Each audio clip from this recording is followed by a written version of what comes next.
So we've made our team of the seasons so far. Again. Considering it's halfway through the season or around that. Yeah. It makes sense to do it so far. I think so. It's almost, because then you can look back at it and see who's in there at the end. Yes, see our evolution from the last one to where we're at now, and then continue to do that. Pretty sure I had Diaby in mine. Yeah, I think you did. I didn't have him in mine. So I've got mine here. It's a bit of an unorthodox team, and I'm not saying. What should we do? What formation have you done? I'd still say it's a 4-3-3. The midfield would be a bit scattered. Should we do position, yeah. Or do you want to do your full? Yeah, let's do position. Okay. And maybe when we do centre-backs, we say both. Centre-mids, we say them all. I don't know. Something like that. Okay, let's start it then. So who have you got in net? So this one, I think it was a toss-up for 2 goalkeepers for me. 2 for me. And I've gone with Vicario. Do you know what? I thought you was going to go Alisson. Is that the other one? Yes, those are the 2 I got it down to. Yeah, so I went Vicario as well. Yeah, I think Alisson, we know how good he is. He's still been good. I think he is the best goalkeeper in the world. The save percentages are like near enough identical with them both. What I would say is I've seen a few mistakes out of him this season. I'm not saying I haven't out of Vicario, but I don't think he's quite at his best this season. But he's still amazing. Vicario's like obviously faced more shots than that, and he's also, I think maybe I'm giving him the benefit of the doubt here just for an accolade to put him in our team of the season because he's a new goalkeeper, didn't know anything about him. Yeah. I've watched him in a number of games this season, even in that Brighton game. I mean, they conceded 4. It could have been 6 or 7. He made some worldly saves in that game. So I've put him in maybe just to be a bit more exciting. I think Alisson's the obvious pick. I don't think he's quite been as good as his best. What we'll say about Alisson is Alisson's positioning goes unnoticed, doesn't it? Because even when like Højlund got put through that time, just relating it back to United anyway, because we can relate to that. But when Højlund got put through, normally that angle is quite open. They made it tight immediately. Yeah, Alisson managed to block both angles off, and I was like, what the fuck? Like when you look back at it on a replay, you're like, wow, that is actually really good goalkeeping. So I think that gets unnoticed, but I will agree with you and go Vicario as well. I think he's still comfortably the best goalkeeper in the league and in the world for me, Alisson. But just on the season so far, I'm going to give Vicario his flowers because I think he's been brilliant. So Alisson, honourable mention. If you had him in your team, that's fine. I think it's just one of them. So should we go right back then? Yeah, sure. I've gone with Pedro Porro. I've gone the same. Have you? Yeah. I think Liverpool fans are going to be hating this 2 players in because they'll be like, "Where's Trent? Where's Alisson?" So it was, even though I've had a bit of kerfuffle with Trent, haven't we? So you've had a TikTok running with a load of Liverpool fans. Yeah. So even though we've had that, I did think Trent was very close. I think he is, but the reason I'll give it to Pedro Porro is I think he's been more consistent. I think Trent, as of recent, has really started to be Trent again. Do you know what? Well, at the start of the season, he wasn't. Do you know what it is as well? Pedro Porro is like up there with the tackles. He's been brilliant. I think he's very aggressive as well. I like it. Takes corners, takes some set pieces. His delivery's good. I think he's made a big difference coming into that Spurs side. I know they fell off a little bit, but if I'm taking the season as a whole season, even some of the games where Spurs have not got the results, he still looked great. Yeah. And I think all in all, Trent might be in this team at the end of the year. But where I look at it now, the sample size we've got, I think Trent's burst of form hasn't really quite been long enough for me to say he's been the best right back all season. Yeah. Because I don't think he started the season that well. Yeah, and I know Liverpool fans will probably go, yeah, but we're top. It doesn't matter. It's fair enough. Yeah, it doesn't really matter though, does it? But Trent was very close second. It's same for me, and I know it seems bad that we've chopped 2 Liverpool players straight away there, but if they've not gone perfect enough, which sounds really harsh, I think Pedro Porro has been incredible. I think Vicario, for an unknown goalkeeper to come in the league, I say unknown, he was unknown to me, is what I mean. He's unknown to me. He was very impressive, and Pedro Porro just edges it for me. But I say, when we come to this end of the season, it could be Trent. Probably will be Trent. Yeah. I think it's safe to say we haven't got a Spurs player in the centre-backs, but centre-backs? I found these a bit more difficult. I think I did the first time we did this. One of them's still in here. Really? Yeah. Who? I've got Pau Torres and Saliba at centre-back.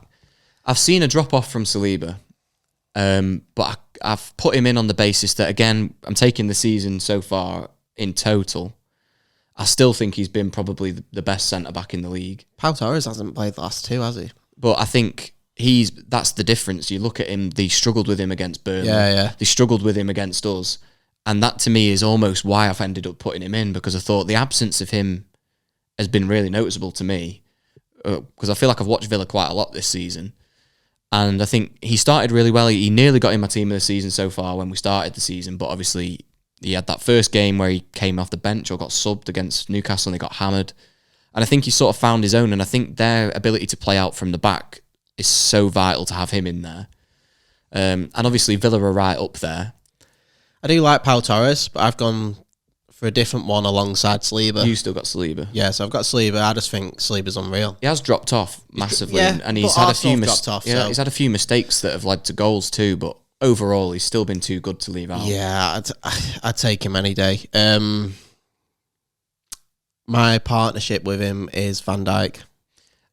Van Dijk, again, I think he's just been fine. Do you know what I mean? Like, that might be because I'm not a Liverpool fan, but I've not been blown away by him at all. The thing is, though, I think it's just because he's set the bar so high for himself. Maybe that's right. The way you look at him now and you're just like, yeah, it's not that great. But do you remember when he had that season when they won it all and all that? But that's the bar he set himself. Yeah, it's true. I would agree with that. It's similar to all these players like your Salahs, Kane's, all these big names. Yeah. De Bruyne, you know, they're so good that as soon as they're maybe not at that ridiculous level, they don't get noticed for still being really impressive. But yeah, for me, I can't say that I've watched so many games this season and been like, oh, he was the difference today. No, and obviously other teams are going to get that a bit more because Liverpool are like they're up there anyway. Yeah. So, but the thing is, I still don't see many people getting past Van Dijk. You don't get dribble past. I think he is still the best centre half in the league, closely followed by Saliba, and then you can throw the City boys in there. I will say, just while we're on the centre back, sorry, if Van der Ven didn't get injured, he could have been up there. He could have been. He was in it when we did it the first time. Yeah, but you know, I don't think he got injured that long after that. To be honest, it could have been a full Spurs team. There's a lot of Spurs players in there. Should we go to left back? To left back then for my Spurs player. Udogie. I've got Udogie as well. So at the moment you've got Van Dijk, I haven't, which quite like because I think he deserves to be in there probably, but I've not picked him, but you have, so that works. Yeah. Udogie, I think, had a bit of a drop off. He seems to have a bit of an issue with what's the right word? Like I know what you mean. He goes and tackles too much. Yeah, and his attitude has seen him get sent off a little bit, but I still think when you weigh up the left back's performances this season, I've not been that impressed. I think it's a pretty weak position. It is, honestly. There's no left backs there. You know, Robertson's always been in for a shout. He's not been playing. Estepinian's come back, got a goal. But yeah, it's a good goal as well. A mint goal, yeah. But you know, he's not really been involved enough to put himself in the mix for me across the whole season. Luke Shaw has been out a lot this season. I think Luke Shaw's the best left back in the league. I looked at it might just be because it was against United, but is it Aina? He looked all right. Who's that for? Notts Forest. Oh, God, no idea. He looked all right when he played against us, but I haven't seen enough of him this season, so I couldn't put him in there. The only person I could put in there is Udogie. Yeah, same for me. I wasn't massively happy about putting him in because I think he started really well. He still showed glimpses. Thought he was good the other day. He looked good against Brighton, even though they lost. But I think when you look at it, he's probably been the best one. Yeah. So he sort of gets in by default, really. Yeah. How have you laid your midfield out? So I've got 2 and 1 in front. I can say I've done the but same. I could just. I've kind of got 1 sitting, and the other 2 could be quite far forward. Yeah, okay. So do you want to do your sitting then? I'll do my sitting. Yeah, I've got Declan Rice. I've got Declan Rice too. Yeah, and again, we thought we were going to be different. He's had a few games that have been maybe not as good as how good he had been, but he's been so clutch for them this season. Yeah. And he's had a few last minute winners, hasn't he? Yeah, he's had some goals, late goals. He's looked like he's been worth the price tag. It's looked like the right signing. That's a good compliment to give him, actually. No one's even mentioned the price tag. No, because it was ridiculous money as well. Over 100 mil, was West it? Ham will be enjoying the fact that they got a 2-0 win and he gave away a penalty that somehow ended up getting saved. Yeah. But I think he's still been brilliant. He's still been the best in the league this season for me. I don't think he's as good as Rodri, but we've seen this spell of Rodri being missing. So I'm more giving this to Declan Rice on the fact he's been in for longer. You'd almost want to give it to Rodri because you've seen how poor City are without him. Without him, yeah. But I didn't have him in my team of the season so far earlier on. I thought I can leave him out again, don't matter. Oh, yeah, I had You had him in, I left him out. He's still the best in the league at that position. He's the best in the world. I just think, obviously, I don't think... I've always said Arsenal aren't as good as they were last season, but Rice has changed a lot in that midfield. I think he's doing a lot of the dirty work, isn't he? So I think come the end of the season, I'm looking at this in the same light as the Trent argument and Alisson. I can almost guarantee, unless they get injured, them two will probably be in my team of the season at the end of the year. Yeah. And Rodri probably will be. Yeah. But for this video right now, I thought Rice was a more appropriate pick. Yeah, it's impressed us the most at the minute, isn't there? So yeah, but Rodri's been brilliant. Yeah, he has, yeah. And, we've seen the absence of when City haven't had him in. So let's do our other two midfielders now then. Okay. One of mine, I think... Sorry, I'll just say them together. I've got Szoboszlai and Cole Palmer. I've got Cole Palmer sort of sitting behind the striker. So I'm very surprised you've got Szoboszlai in there because he hasn't really had... I don't think there's anybody else. I think the impact he did have, there's a few notable mentions I could think of, but I still think the impact he's had is greater than those for me. Okay, so I've put McGinn next to Rice. John McGann. I've put him next to Rice, and then in front of them, behind the striker, I've got Alvarez. See, Alvarez, I don't mind because that was a direct one for me. He's in my honourable mentions that we'll get to at the end. He's a direct... How could you leave him out, mate? He's got... Because this is a very hard list to make. The forward positions, and if we're considering that midfield spot as like a forward position, which the striker, he has been playing there, hasn't he? I've been so impressed with Cole Palmer. Oh no, honestly, so Cole Palmer's my honourable mention. So much that I've had to put him in. Yeah. I think maybe the game week this weekend cemented him in, but I think without him, Chelsea, God knows where they'd be. Oh yeah, I agree. He looks. He's the young lad in there. He looks like the man that's come into that team, and he's their best player this season. Yeah. And I think it's crazy because obviously City let him go, but I mean they've got an embarrassment of riches. They've got a good fee for him, and he wasn't going to get the minutes that he thinks he deserves. And he's gone out and proved that he's worth them minutes. Yeah, I agree. Alvarez has been brilliant. Obviously, it goes without saying, really. I do think McGinn's gone unnoticed. I think he's been good. And my argument, if I was going to put another midfielder in there that isn't Szoboszlai, it'd be a villain midfielder and it'd be Douglas Luiz. Yeah, so it was out of Douglas Luiz and McGinn, but I just think McGinn's got a lot. And I also think the argument for Douglas Luiz is almost a bit stat padded because he's on penalties. Yeah. So as much as he has been good, I'm not knocking his performances, but Szoboszlai, I think obviously Jamie mentioned it when it was on that it's dropped off a little bit, but he played so well at the start of the season, and I think I've got to look at the sample size. I mean, there's a case you could still put Maddison in here. I know he's been out, but he was so good when he played, and no one's really been better than that in those midfield creative positions. McGinn is the captain and the workhorse in midfield. I think if you take McGinn out of there, I think you lose a lot of energy. I would agree with you. He doesn't make my team or my honourable mentions. But I think he's still been very good. But what I saw from Szoboszlai was, honestly, I thought the level was so good. I enjoyed watching him so much, which I hate to say about a Liverpool player. I just still, when weighed up against the other options, he still made it in for me. Fair enough. Who have you got right wing? Salah. Yeah, Salah. It's not even a conversation. No. But, well, actually, let's make it conversation. Hwang Chan nearly got there. Hwang Chan. Pedro Neto. Pedro Neto. Bowen. Isn't it weird how you've got two Wolves players that could have gone there? Yeah. And they're like... I think the wingers as well, even if it's not the side they play, for the sake of doing these teams, you can probably make it how you want.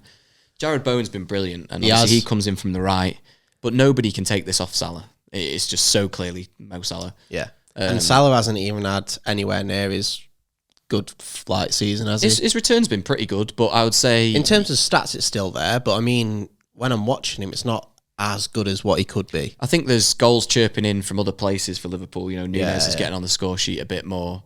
Still not really convinced by anybody on that left side, unless they choose to play Nunes out there, but I still think he's the best central option. Whenever Jota plays on the left, he always scores. Yeah, he comes back in and gets a goal, but none of them have, like how Mane pinned that position down. Oh, yeah. Salah pins this right position down. Bobby Firmino pinned that middle down. I think you'll see an evolution of where Nunes pins the middle down, and I don't know who this left-sided player is going to be in the long term, whether it's going to be Luis Diaz, Jota. That's why it's quite frightening with... where does Gakpo fit in? Does he fit in? Does he leave? I don't know. It's quite frightening with Salah if they actually let him go at the end of the season or something. Like, they haven't even managed to replace Mane, so how can you replace Salah? Until this season, never replaced Gini Wijnaldum. Well, yeah, there's in some of these positions, it's been a very slow. That's what I said to Jamie, though, didn't I? I said you've gone from like the workhorses to like more quality in midfield instead. Yeah. It does need to be a balance, I think. Yeah, I do think as well. While we're on the topic of it, I think this is the last season in the Premier League we'll see from Mo Salah. I think he'll go in somewhere. Yeah, I said he'll go. I think the money if they get a good enough offer, I think that it's the time that they will cash in, because if they get offered over 100 million, right, he's gone. Surely. Especially if he wins the Prem, I think he's definitely gone. Yes, because it's good to end on 100%, high. and they might even go and win AFCON. Like, who knows? Like, So for him, on a personal note, if he gets a few trophies this year, could win a Golden Boot. You never know. I know Haaland's a robot, but he's out injured. Salah could take a lot of accolades at the end of this season. He's got an oil leak. It's a nice place, nice time to leave. Mo Salah. Salah, what's your left? Left wing? Left. I've cheated a bit. Oh, God. If you'll let me have it. Okay. I've put Son out there. Yeah, he is left wing. I've got Son. I know, but he's played a lot of striker. Yeah, Richarlison's not been in the team. Yeah, that's good. I felt a bit naughty that. I felt like I can't not have him in. There's a lot of Spurs players in here considering the drop off they've had. Mine was close to being Salah and Bowen on the left. Yeah, I did think about moving it around a little bit. Even though Salah, Bowen's been all over the place. But the thing is now, you say, you felt a bit naughty doing that, but the front he is a left winger though. He's been playing there for years. Yeah. But the front three move around so much. Bowen, I've seen some of Bowen playing striker. Yeah, they're very fluid. He does play there sometimes, I think, depending on who's available for Moyes' selection. But I think Son has been one of the best players in the league at the sort of level that you associate with him. Another one is goes a bit under the radar, especially by me at the start of the season. That Son just is very consistent. Yeah, always up there. I think there. even the years where he's had lesser returns, the drop-off's never been huge. No. It's almost been like we've just discussed with these big players. It's almost like one of those situations where, because he's quite a big name and he's earned himself to be that big name from his performances, when he has a season where it is a bit less, it gets pointed out and he maybe doesn't make the team of the seasons and such. And I will say now, I don't think he'd be in my team of the season come the end of the year, because I think the Spurs drop-off will be that significant over the full course of the 38 games that I won't be able to fit him in anymore. Thing is, unless he gets injured flowers now, do you know what I mean? Unless he gets injured in the African Cup of Nations, in the Asian Cup. Son's African now. Asian Cup, sorry. Unless he gets injured in the Asian Cup, then I still think he'll be there because he's their main person, their main guy, and so. I mean, maybe we'll stick him in on the left in the team of the season at the end of the year, but he doesn't get in the striker position, does he? No. Who's your striker? It's just a bit boring, and I have put Haaland in because he's got 14 goals, but I didn't want to be boring. I've got my honourable mentions, but I just can't see a world where he's been out for that many games now and still not been overtaken. Yeah. So in people I feel like I could put there and I haven't. Watkins, especially with his assists. Solanke, I think, has been really good up to now. Alvarez, obviously, you could put there if you want, I suppose, but he does kind of play a bit deeper. But in recent games, I think he has had the licence to play further forward. But I just couldn't, like some of these players, I'm happy to go one or the other. I can't leave him out. I've gone Solanke. Have you actually put him in? Yeah, I think he's been 12 goals, 11 12 goals, 13 involvements, because he's got one assist, which is pretty poor. That's what it came close between, because I didn't want to be boring and go Haaland, because obviously, I know maybe he should, but it was close between, because I already nailed that down saying I'm not going to do that, so it was close between Watkins and Solanke. And Watkins obviously got all them assists. But then I kind of look at it and go, would Watkins do what Solanke's doing in Bournemouth? I'm not sure. I think Solanke's a lot more clinical. Yeah. But I think Watkins is a bit more complete in terms of what he adds to your team. Watkins will do the shift like all the managers that have ever worked under him say like about his running and he's unselfish as well, running in behind and all that stuff. But Solanke's like you say, more clinical than Watkins. I think I've said this before. I think Watkins is very wasteful. Yeah. Even though he's still got the goals and assists this season. But yeah, that's the reason why I've gone Solanke's because of his goals and he's impressed me in Bournemouth recently. So yeah, I think he's on my honourable mentions list. But to be fair, even if I put 2 strikers in, I probably wouldn't have picked him because I still would have had Haaland. I would have probably had Watkins in. Yeah. So I think he's been great. And certainly more recently, because I think his burst of form sort of come a bit more. He started steady, and then he's had like a run of games where he seems to be scoring quite consistently. So who's your manager of the season so far? Unai Emery. Yeah, same. Yeah, I think just because we can't look over Villa's performances so far, and I think he is the main reason. They've not brought in a ridiculous amount of new players since he's been manager. A lot of these players were at the football club. And even when he came like towards the end of last season as well, and he was hit the ground running straight away. Yeah. People who've got was it Gerrard not in charge at the start of last season? Yeah. Which is crazy to think about. Really, seems like a lifetime ago. Yeah, I think he's been fantastic. I put him in mine as well. Yeah, I think there's some honourable mentions there too. I mean, you give Postecoglou his flowers because they started really well, but I think they've fallen away. I still think they're exceeding my expectations anyway. Spurs. Well, Aston Villa to be second at the minute. Yeah, fantastic. I think he's undoubtedly the manager of the season so far. Yeah, I'll just name some honourable mentions that I've put down. So it was close to putting Decore in. We had a good from run, Everton. didn't he? Yeah, so I was close to putting him in. I've got Bowen there. Yep. Palmer, who you've got in yours. Yep. Watkins. Haaland, obviously, and then that's it. I didn't really go into the honourable mentions. I just thought they are the ones that I should mention the most. So I'll say mine.